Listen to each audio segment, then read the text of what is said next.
마가복음서 14장 1절에서 11절 말씀 교독합니다. 이틀이 지나면 유월절과 무교절이라 대제사장들과 서기관들이 예수를 흉계로 잡아 죽일 방도를 구하며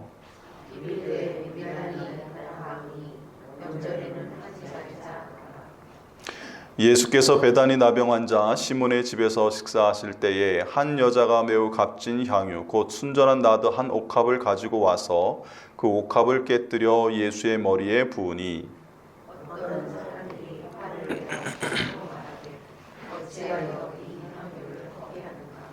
이 향유를 300데나리온 이상에 팔아 가난한 자들에게 줄 수 있었겠도다 하며 그 여자를 책망하는지라.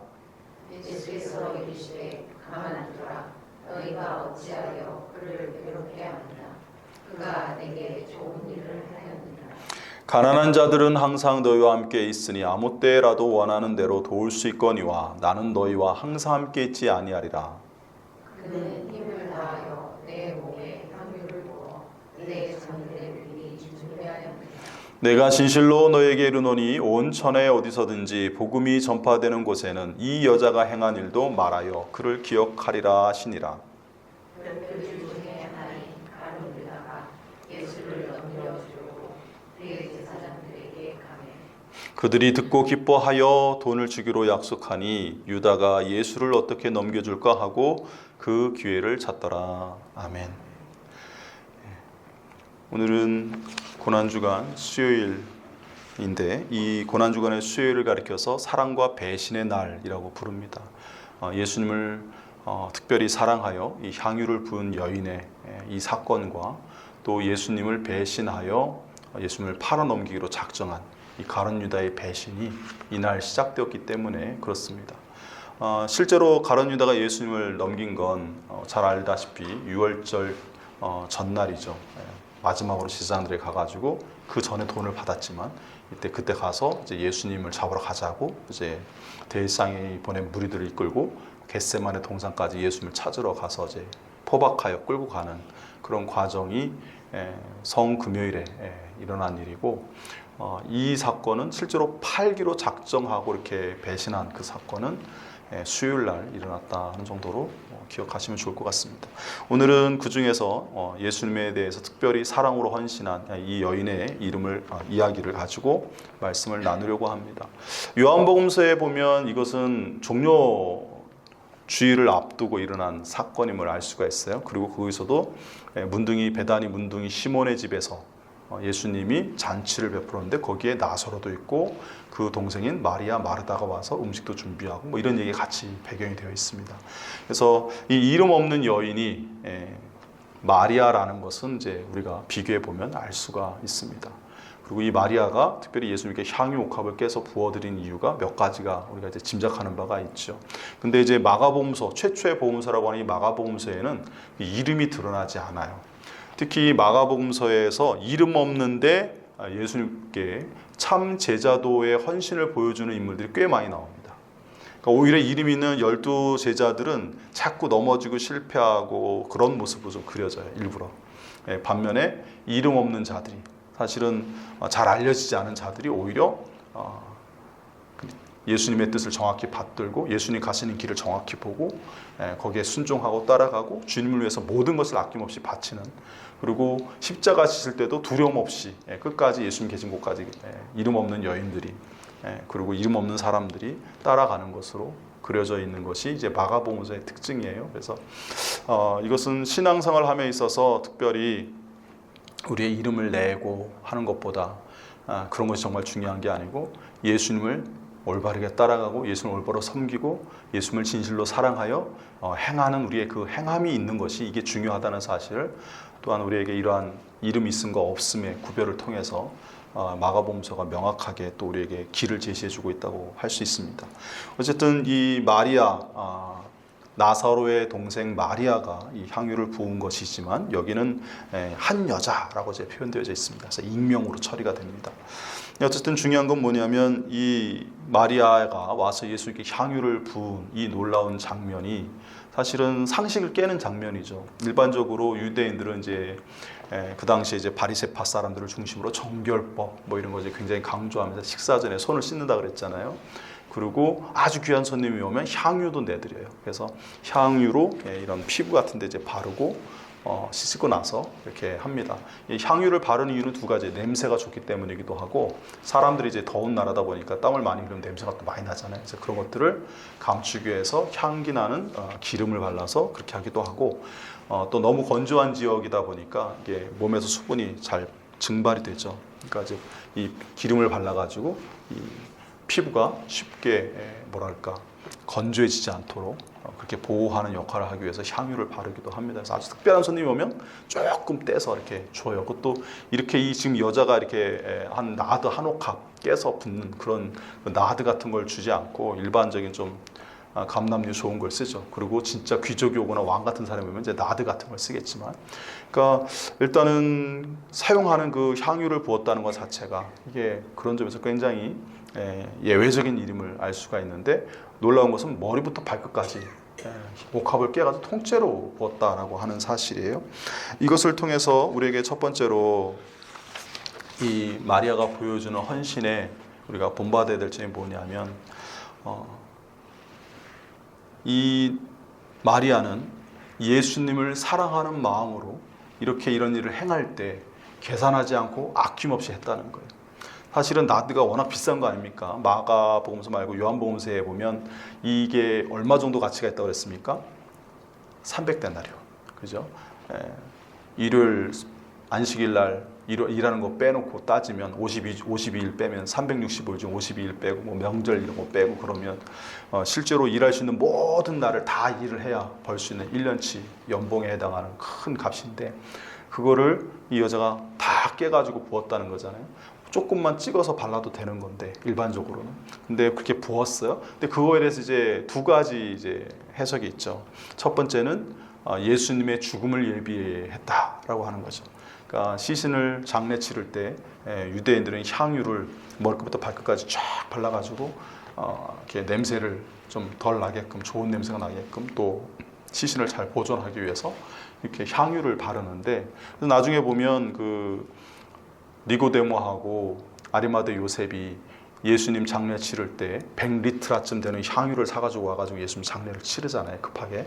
그래서 그렇게 이제 향유를 전신에 가득 붓거든요. 근데 이제 이 여인이 붓는 것은 그런 종교적인 제사를 지내는, 그러니까 장례를 지내는 의미가 여기에 담겨져 있다. 왜냐하면 이 여인은 예수님이 하시는 말씀을 늘 귀담아 듣고 있었고, 예수님이 지금 예루살렘에 올라가시는 그 길이 정확히는 예수님의 이제 십자가를 치러 돌아가시는 그것이었기 때문에 그것을 미리 예표하기 위해서 이런 마음으로 했다. 즉, 이 만남이 예수님과의 마지막 만남이라는 사실을 알고, 이제 예수님이 예루살렘에 그 베다니에서 이제 올라가셔서 그 다음 날 가시면 이제 십자가 달리시잖아요. 그러니까 이제 자기 집에 이 동네에 오신 게 거의 마지막이다 이렇게 생각을 하고, 이 마리아가 자신이 할 수 있는 최선의 이 섬김을 하려고 애를 썼다, 뭐 이렇게 해석을 하는 거죠. 그러니까 예수님을 사랑해서 장례를 치르기 위해서 미리 이렇게 자기가 준비했다. 이게 참 의미가 있는 것 같아요. 예수님이 실제로 돌아가시고 난 뒤에 100리트라를 가지고 와서 장례를 치렀던 그 아리마대 요셉 이야기를 사실 사람들이 잘 몰라요. 아리마대 요셉의 굴에 장사된 건 아는데 거기에 이러한 향유를 100리트라쯤 사가지고 왔다라는 얘기는 사람들이 잘 몰라요. 그죠? 아셨습니까? 아예 기억도 안 나시죠? 예, 잘 알려지지 않아요. 근데 이 여자가 예수님 십자가 지시기 전에 예수님의 죽음을 예비해서 이렇게 향유를 부었다는 사건은 사람들에게 각인이 되어 있어요. 또 예수님도 성경 오늘 말씀에도 이 여자가 행한 것이 복음이 전파되는 곳마다 기억되리라 이렇게 되잖아요. 그래서 참 타이밍이 중요하다라는 생각을 좀 해봅니다. 그러니까 똑같은 헌신을 해도 이게 미리 성령께서 감동 주신 그때를 놓치지 않고 정확한 타이밍에 헌신을 하는 게 이게 참 의미가 있구나 하는 생각을 다시 한번 해보게 됩니다.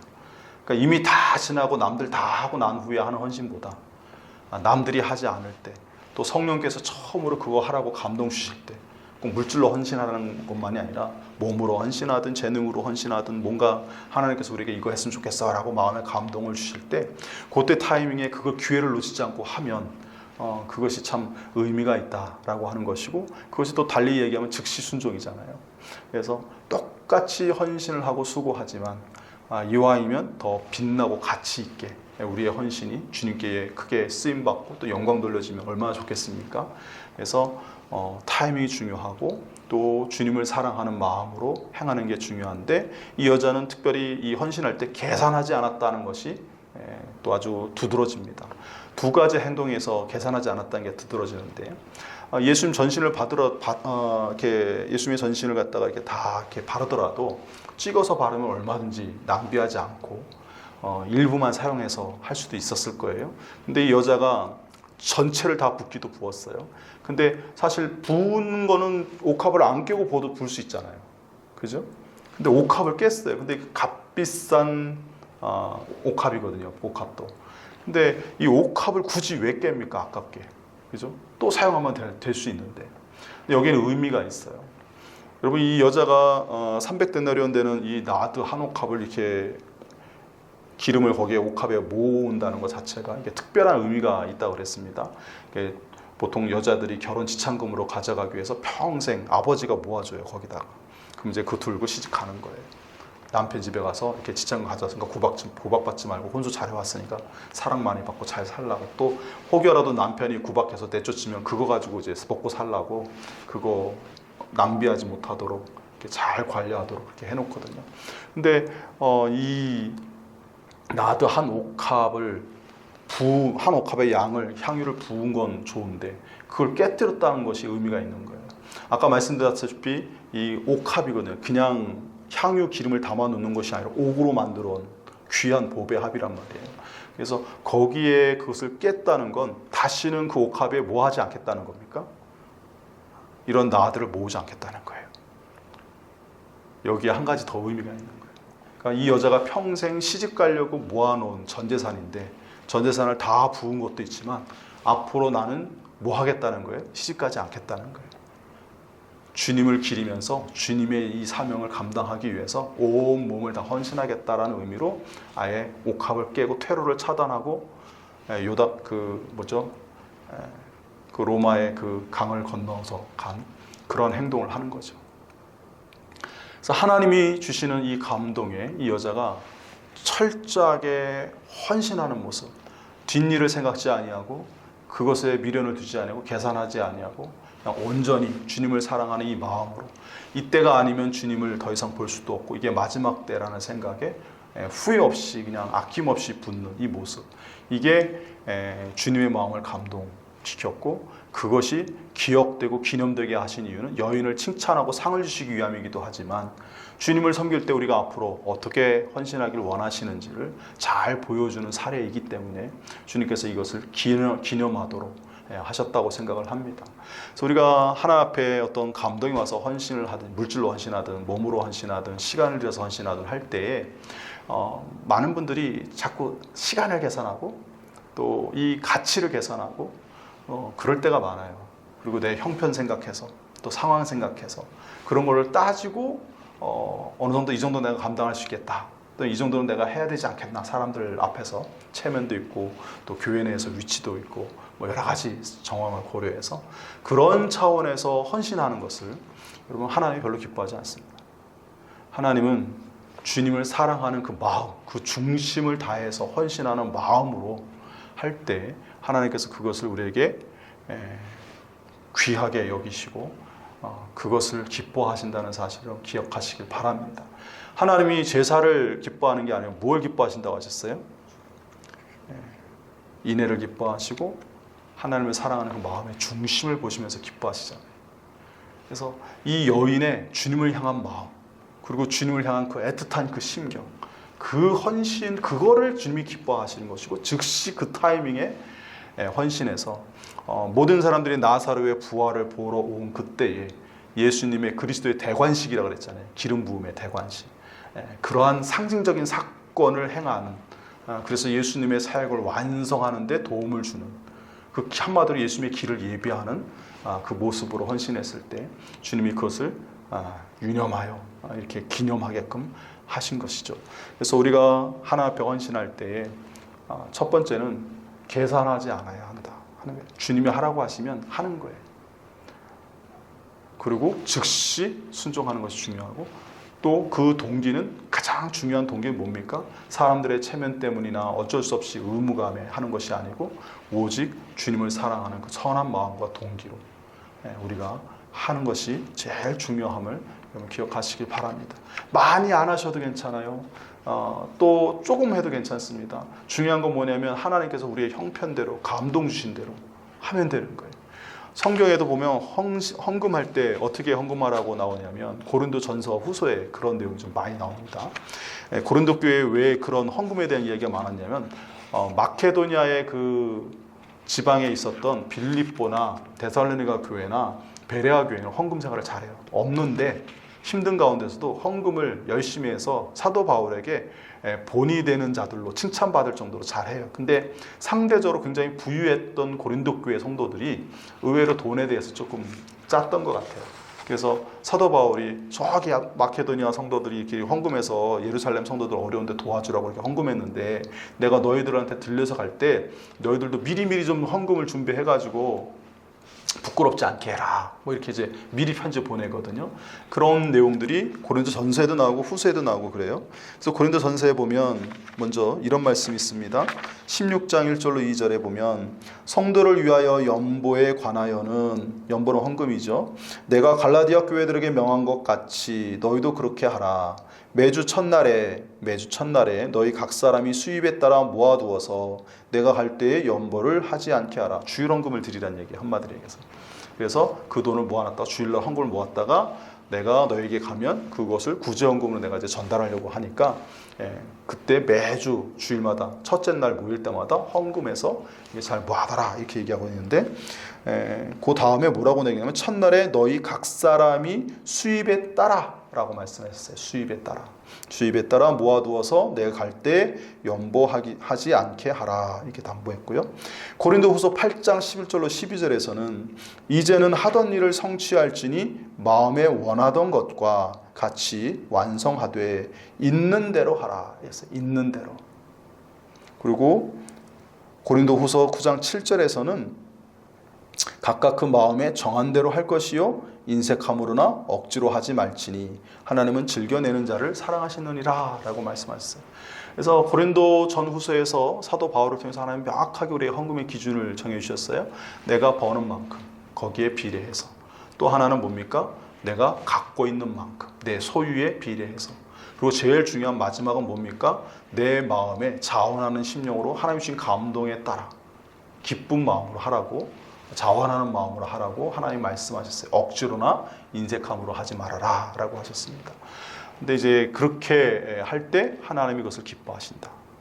그래서 이왕 하나님 앞에 헌신할 때 우리가 칭찬 듣고 하나님을 기쁘시게 하고 또 하나님의 뜻에 귀하게 그 예물이나 우리의 헌신이나 수고가 쓰임받게 해야 할 텐데 그럴 때 이 기준을 여러분 잘 명확히 생각해 보시기 바랍니다. 그리고 꼭 헌금에 대해서만 이렇게 생각할 것은 아니죠. 여러분 시간을 하나님 앞에 드리는 것도 마찬가지죠. 젊은 친구들이 시간에 대해서 굉장히 인색해요. 아이들이 하고 싶은 게 많아서 그런지 모르겠지만 사실 어른들도 바쁘거든요. 시간은 젊은 애들이 사실 더 많이 낼 수가 있어요. 어디 매이지 않았기 때문에. 자기들이 뭐 해야 된다, 공부해야 된다, 학교 가야 된다, 뭐 한다고 하는데 어른들이 더 바쁘면 더 바빴지 젊은 애들이 바쁘지는 않다고 저는 생각해요. 특히 대학생들은 시간을 자기 마음대로 조절할 수 있는 어느 정도 그 융통성 있는 양이 훨씬 더 많다고 생각합니다. 남편의 매이기를 했습니까? 직장의 매이기를 했습니까? 자기가 조절할 수 있고 안 해도 상관없는 그런 일들이잖아요. 근데 참 그 시간을 인색해요. 교회 와서 예배 드리는 시간, 성경 공부하는 시간 이런 것들. 우리 교회뿐만 아니라 다른 교회 과거에 같이 공부했던 청년들도 보면 대체적으로 좀 그래요. 하고 싶은 게 많아서 그런지 모르겠지만 근데 꾸준히 신앙생활 하시는 분들이 결코 바빠서가 아니죠. 근데 하나님 앞에 우리가 뭔가 드리고 예배 드리고 할 때 하루 24시간 중에 11조를 뛴다고 하면 몇 시간을 드려야 됩니까? 최소한 한 3시간 가까이는 드려야, 그죠? 2시간 반 정도는 하나님 앞에 내 시간을 드려야 시간의 11조를 드리는 거죠. 우리가 물질의 11조를 드릴 때 어떤 생각으로 드립니까?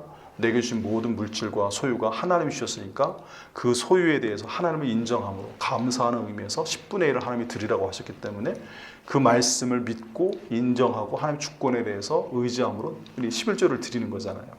근데 하나님께서 사실 우리에게 다 주셨다라는 관점에서 보면 다 주셨는데 그중에 9은 네가 쓰고 하나는 나에게 돌려서 영광을 돌리고 내가 너에게 줬다는 사실을 온 세상이 알게 하고 그것을 통해서 하나님이 영광 받으시게 하는 일로 그것을 이제 11조를 드리게 하셨고 또 가난한 자들을 구제해서 하나님의 뜻에 따라 사랑을 실천함으로 하나님의 자비와 사랑이 세상에 미치도록 하는데 이제 11조 쓰게 하셨잖아요.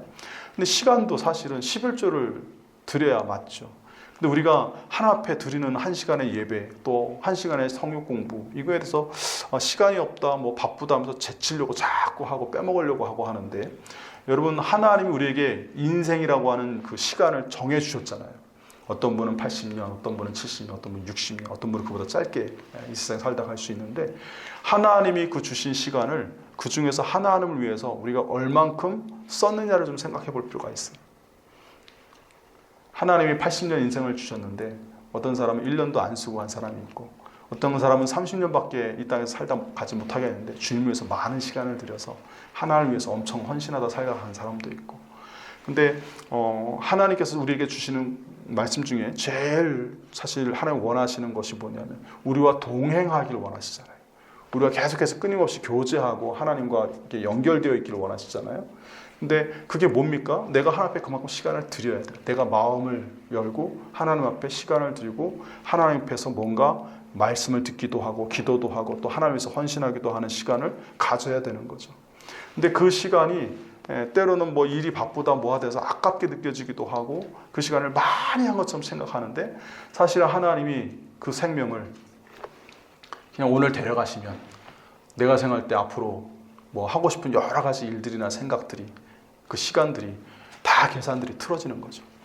그리고 오늘 데려가신다고 하면 오늘 주님 앞에 가서 우리가 하나님을 위해서 얼마나 헌신했는가 얼마나 시간을 내어드렸는가 할 때 후회하지 않을 분들이 과연 몇이나 있겠는가 이런 생각들을 좀 해보면 하나님 앞에 시간을 내드리는 것도 어차피 인생도 하나님이 내게 정해주시고 내게 공급해 주신 시간인데 그것을 아까워하기보단 그 시간들을 잘 써야 되겠구나. 그리고 하나님이 기뻐하시는 방법으로 시간을 써야겠구나. 주께서 나를 필요로 하실 때 내가 거기에 있어야 되겠구나. 이런 생각들을 좀 우리가 좀 할 필요가 있지 않겠나. 이런 생각을 좀 해봅니다. 그리고 오늘 이 여인이 특별히 주님 앞에 이렇게 극단적인 모든 전 재산을 깨뜨려 부셔서 주님 앞에 헌신했던 이유가 주님과 이제 마지막이라는 사실을 알았기 때문에 이렇게 한 거잖아요. 그러니까 이 마지막이라는 생각을 하면 그전에는 시간도 아깝고 돈도 아깝고 했던 것들이 하나도 안 아까워져요. 이 마지막 순간이라고 하는 거, 더 이상 기회가 없고 이게 끝이라고 생각을 하면 그때 그 순간에 제일 중요한 것을 우리가 하게 돼요. 그죠? 가족을 더 사랑하는 사람들도 있겠고 고맙다는 말을 하는 사람들도 있을 수 있겠고 그죠? 사랑 표현 안 하다가 사랑 표현을 할 수도 있겠고 또 주님을 위해서 뭔가 헌신하고자 하는 사람들도 있을 수 있겠고 그때 그 순간에 그가 가장 귀하게 생각하고 중요하게 여기는 거. 근데 이제 우리가 이미 다 알고 계시듯 우리의 인생의 마지막이 언제인지 모르잖아요. 그러니까 매일의 순간에 오늘이 마지막일 수 있다라는 생각을 하면 우리의 삶이 좀 더 중요한 것, 정말 가치 있는 것을 향해서 우리가 시간을 쓰고 우리의 노력과 어떤 그런 것들을 주님을 위해서 헌신하며 살 수 있지 않을까 이런 생각들을 좀 해봅니다. 그래서 예전에 그 호스피스 운동을 막 시작할 당시에 거기에 이제 한 원장님 오셔서 가슴에 자기는 항상 유언장을 쓰고 이제 꽂아놓고 가는데 언제 죽을지 모르겠다. 자기는 죽음을 늘 접하는 사람들을 이제 상대하면서 그들에게 위로를 주고 마지막 인생을 평안히 가질 수 있도록 호스피스 운동을 하다 보니까 이 죽음에 대해서 생각을 많이 하게 되는데 그래서 자기도 언제 죽을지 모르니까 이 유언장을 항상 꽂아놓고 가고요. 집에서 나올 때 마지막 작별 인사를 하듯이 하고 나온대요. 마음이 좀 다르지 않을까 이런 생각을 합니다. 물론 사람이 항상 이렇게 감정적으로 그럴 수 있을까라는 뭐 생각이 들 수도 있지만 어쨌든 그런 의식을 갖고 그렇게 살려고 노력을 한다는 거잖아요. 그러니까 오늘이 마지막이다라는 생각을 하면 저 사람에게 이왕이면 좋은 말 하고 싶고 그죠? 나쁜 말보다 좋은 말 해주고 싶고 사랑한다는 말을 해주고 싶고 잘해주고 싶고 후회 없이 우리가 행동함에 있어서 좀 더 다른 인생을 살 수 있지 않겠습니까? 그래서 주님 앞에도 그렇고 사람 앞에도 그렇고 우리가 항상 오늘이 마지막일 수 있다 이런 생각을 하면서 항상 이 마지막 기회, 좀 그렇게 생각하면 좀 이상하니까 마지막 기회다. 이 기회가 뭐 이런 생각을 하면서 기회를 놓치지 않고 세월을 아끼고 또 그 수간에 충실해서 정말 하나님을 기쁘시게 하고 또 가족과 이웃들과 복된 삶을 살아가시는 우리 새소망교회 성도님들이 되시기를 간절히 축원을 드립니다.